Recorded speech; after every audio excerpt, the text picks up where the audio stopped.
Well, the Golden State Warriors won the NBA Finals, and it surprises zero people. I expected, along with probably about 97% of you, probably 99% of you, that we were going to expect the Warriors to win the finals once again. In fact, everything that happened leading up to this NBA Finals, it was just enough evidence to know the Warriors are going to win the whole time. I was on this before the finals and before the finals even ended last year. I knew we were going to get this matchup again. After the finals last year, on the NBA when the NBA draft started, when free agency started, when Chris Paul got traded to the Rockets, preseason, start of the season, trade deadline, and of course in the NBA playoff predictions video. Although I did say the Cavs and Warriors were going to have to both earn their way in this year, but they were going to earn their way in there. It wasn't going to be a cakewalk for either one of the two teams.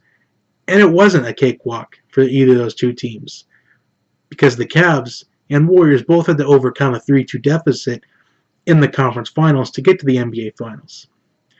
But once it was determined those two were going to be in it once again, I said two things. A, the Warriors were going to sweep, bring out the brooms. And B, that this is going to be one of the least viewed finals of all time.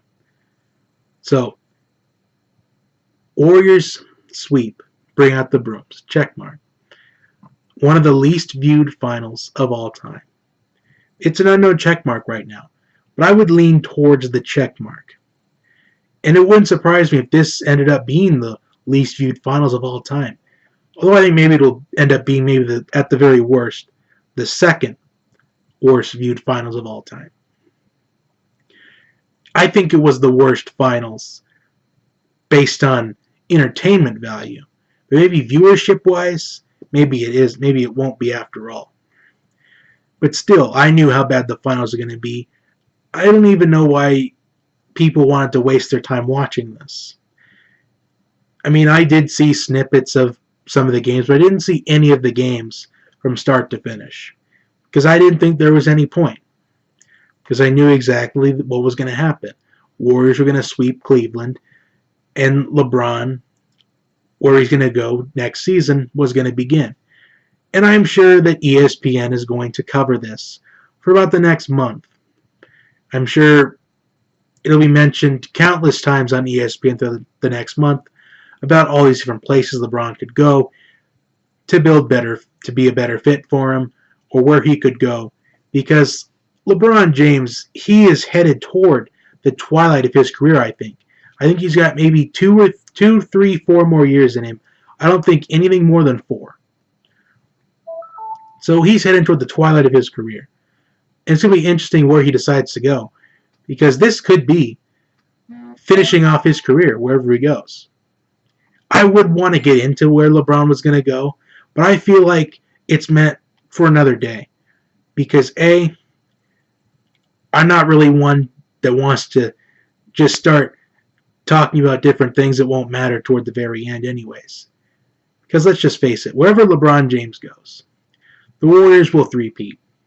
In fact, I will just say this right now. The Golden State Warriors will three-peat. Let's just fast forward to the 2019-2020 NBA season. Because we know the Warriors will repeat, because they'll still have their 4 All-Stars of Steph Curry, Klay Thompson, Draymond Green, and Kevin Durant. So there's really no point in watching the NBA next season, because it's already predictable. And B, I think there'll be plenty of time to talk about where LeBron is going to go. Because I'm sure he's not going to decide until July. He's not going to decide. Maybe he might decide where he wants to go. Maybe he already knows where he wants to go. But he's not going to reveal it to us until July. Because that's usually what happens with LeBron. Is he waits till about July to decide where he wants to go. So let me just look at the calendar real quick and try to find a date where he might decide. So looking at the calendar for July, there is a history in the last couple of years where there's a huge bombshell news in the NBA world on July 4th. But I don't think he'll decide on July 4th. If he does by then, I'll be surprised. But ideally, I'm thinking toward that middle of July, maybe July 20th or maybe the 27th. I think it's going to take that long from decide, or at least reveal to us where he wants to go. Because if we look at Cleveland in the future, what is the future status of Cleveland?